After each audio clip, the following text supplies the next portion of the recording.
Hello, hello à tous. On est en live avec Alégius pour cette vidéo, ma première dans le domaine, puisque je vais pouvoir enfin réaliser un unboxing de mes Virpil qui viennent d'arriver aujourd'hui. Donc commandé le 14 juin, si je dis pas de bêtises, et livré le 1er septembre, donc presque 3 mois. C'est long, mais en même temps, j'ai commandé assez au début du système de précommande, mais pas assez tôt pour être haut dans la file d'attente. Donc c'est pour ça que j'ai eu du délai. De mémoire, les gens qui commandent maintenant, ils ont en tout cas un bon mois, un mois et demi de moins que ce que j'ai eu. Donc ça ramène le délai à quelque chose de plus raisonnable. Voilà, donc là, j'ai choisi de faire un premier déballage de ce que j'ai choisi comme base. Donc, j'ai opté pour la base WarBRD avec des sticks Constellation Alpha. Et pourquoi la base WarBRD? Eh bien, en comparaison avec l'autre base de Virpil qui est la Mongost, c'est que bon, la Mongost est plus chère. Elle est aussi fournie avec plus de cam, plus de ressorts, et à l'intérieur, elle a aussi, sauf erreur, plus de possibilités au niveau des réglages. Donc ça, c'est quelque chose qui ne m'intéressait pas forcément, raison pour laquelle je me suis mis sur cette variante WarBRD, dont on va découvrir le contenu à l'instant. Alors, bon, je dois préciser que je me suis permis déjà de faire un pré-unboxing pour déballer, disons, la partie emballage, sur-emballage pour l'expédition et l'export. Et première chose qu'on constate, c'est que bon, chez Virpil, tout est très emballé, voire super emballé. Un premier carton dans un carton. Et la voici. Donc, là on voit un petit peu donc le contenu, la plaque, des accessoires de montage. Hein. Je pense que je vais plutôt les montrer en live, ce sera plus intéressant. Donc on a ici déjà 2 sachets d'accessoires hein, qu'on voit. Un premier sachet qui contient très certainement voilà, un autre jeu de ressorts, donc avec les vis qui vont bien. Là, il ne s'agit pas du tout des mêmes ressorts qui sont montés et qui sont fournis comme pièces de rechange. Hein. Donc sur la WarBRD de base sont montés les ressorts normaux, donc les standard spring. Et là, on a les Heavy Spring, donc les ressorts forts avec plus de force. Au niveau ressort, il y a encore la possibilité de commander en supplément les Extra Heavy Spring, donc ressorts extra forts pour avoir plus de résistance quand on fait des mouvements de débattement sur le stick. Je les ai pas pris parce que j'imagine que c'est plutôt adapté à des gens qui ont des tubes de rallongement et de prolongement ou ce genre d'options. Mais en tout cas, moi, c'était pas directement quelque chose qui m'intéressait. On va passer maintenant au deuxième sachet. Donc là, il s'agit de cam, de rechange. Alors, ce qui se passe chez Virpil quand on commande une base WarBRD comme celle-ci, on reçoit des cams Aviasim.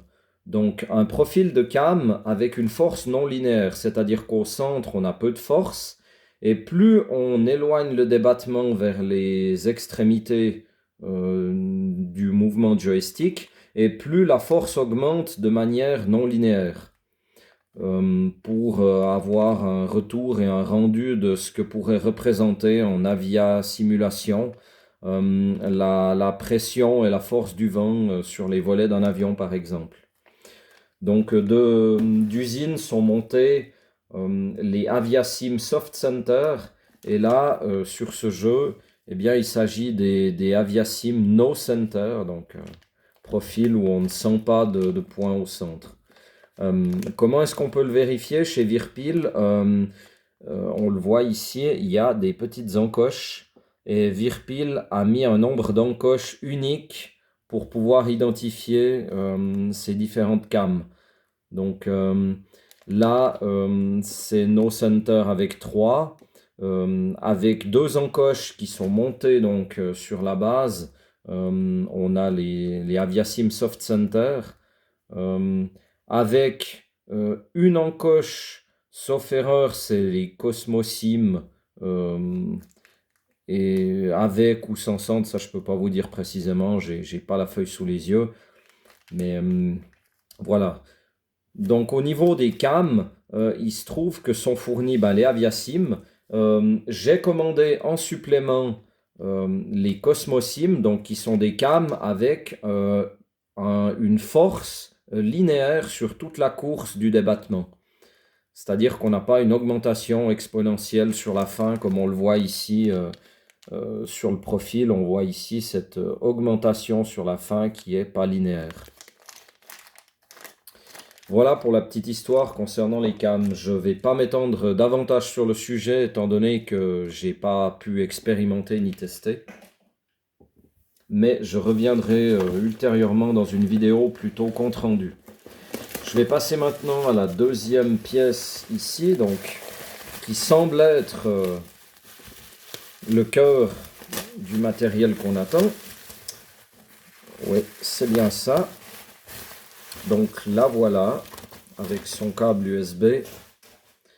Donc on a ici la base Virpil WarBRD avec plaquette signalétique, numéro de série, toutes les informations. Donc là on le voit, hein, on le voit ici, ça brille. C'est du métal, c'est des tôles chanfreinées, donc tout est en métal, hein, ici, tous les éléments. Donc il faut savoir que chez Virpil, toutes ces pièces en métal sont soit en aluminium, soit en acier ou autre. Sur la partie arrière, on voit ici ce qui fait en fait le cœur et la force du système Virpil, ce qui m'a en fait décidé à les choisir. Donc là, on le voit, hein, si je réalise ici un mouvement, on voit ici le fameux mouvement de cam, donc d'un côté et de l'autre, on le sent bien. Alors là, ça va assez dur parce que bon, j'ai aucun bras de levier pour augmenter ma force. Mais on les voit bien ici, les différents déplacements de cam. On voit le basculement. Et avec un câble USB, donc là, en termes de longueur, j'ai pris la liberté de me renseigner. Là, on est sur quelque chose de bien chez Virpil, puisque en standard, tous leurs périphériques sont fournis avec des câbles de 2 mètres, ce qui permet déjà d'aller un bout, avant d'être embêté avec la longueur. Bien sûr, ça peut arriver, donc Virpil, à ma connaissance, ne vend pas de prolongation USB, mais j'imagine que, comme tout périphérique USB, ça doit être possible et autorisé de brancher des rallonges USB pour atteindre les longueurs standards. Sauf erreur, c'est 5 mètres dans l'industrie avec des courants forts et des perturbations, et ça doit être 10 mètres au niveau d'une utilisation privée où il n'y a pas d'éléments perturbateurs. Donc voilà pour cette base, hein. C'est assez lourd, c'est solide. On le voit ici, un cache-poussière qui a l'air d'être très très robuste, très bonne qualité en tout cas.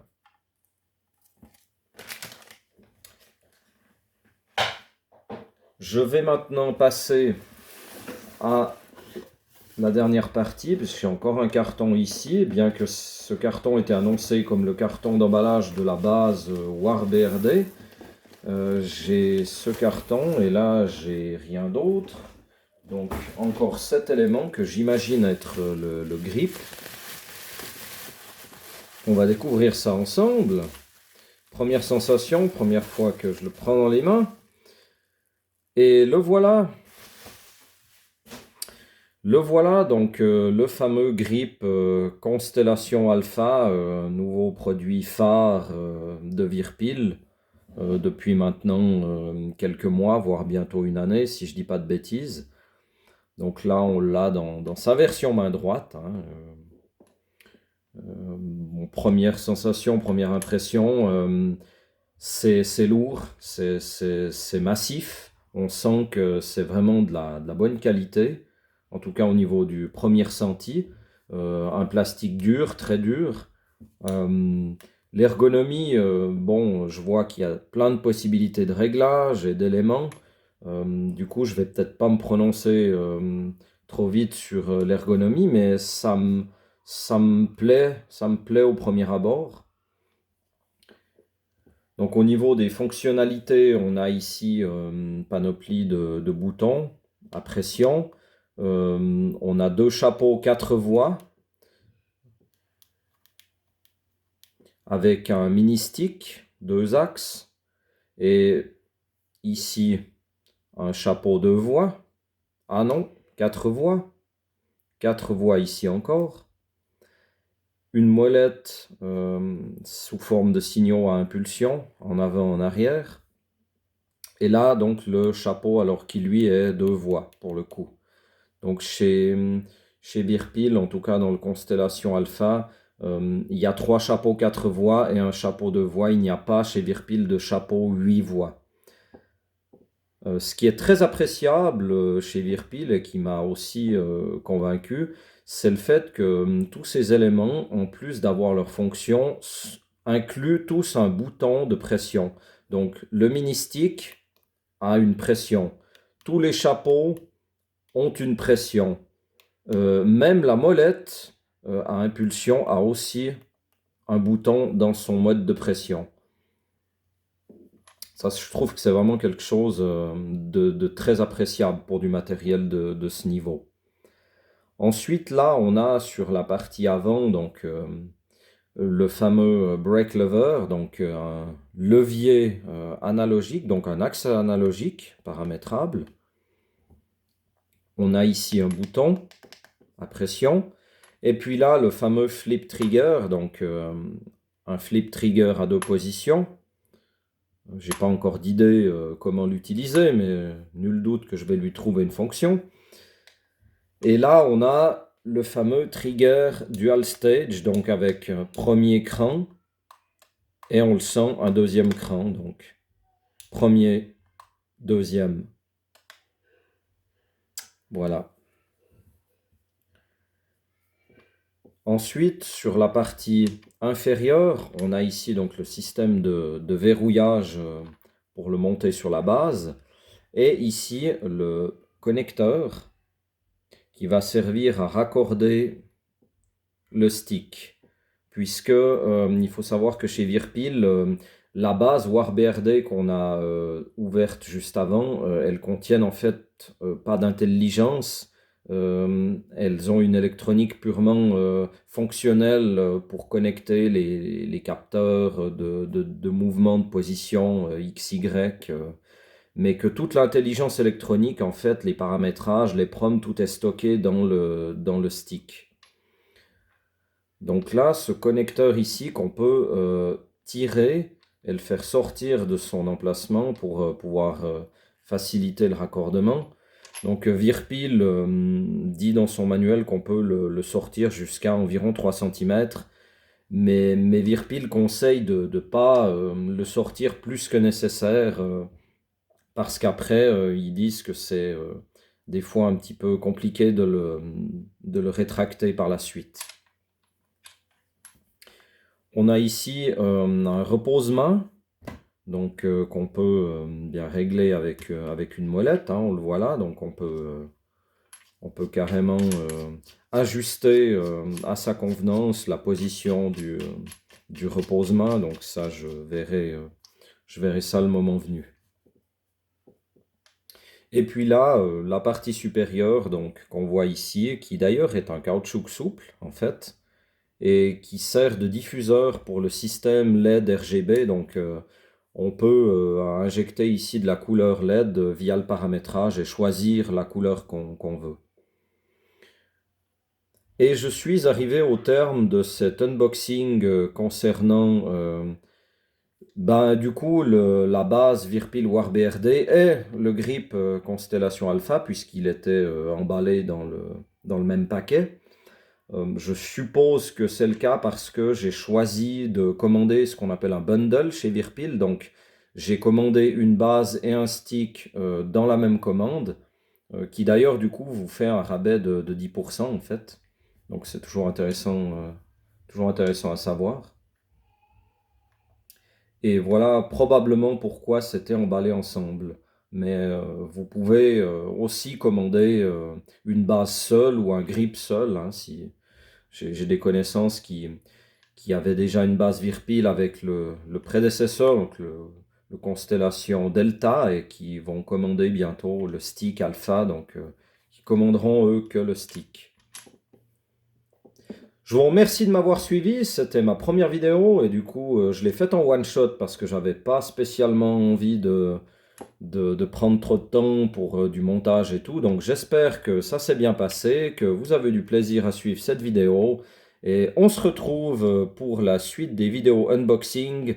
Donc j'ai encore commandé le pédalier palonnier chez Virpil ainsi que leur throttle, donc manette de contrôle des gaz. Merci, ciao, à bientôt à toutes et tous.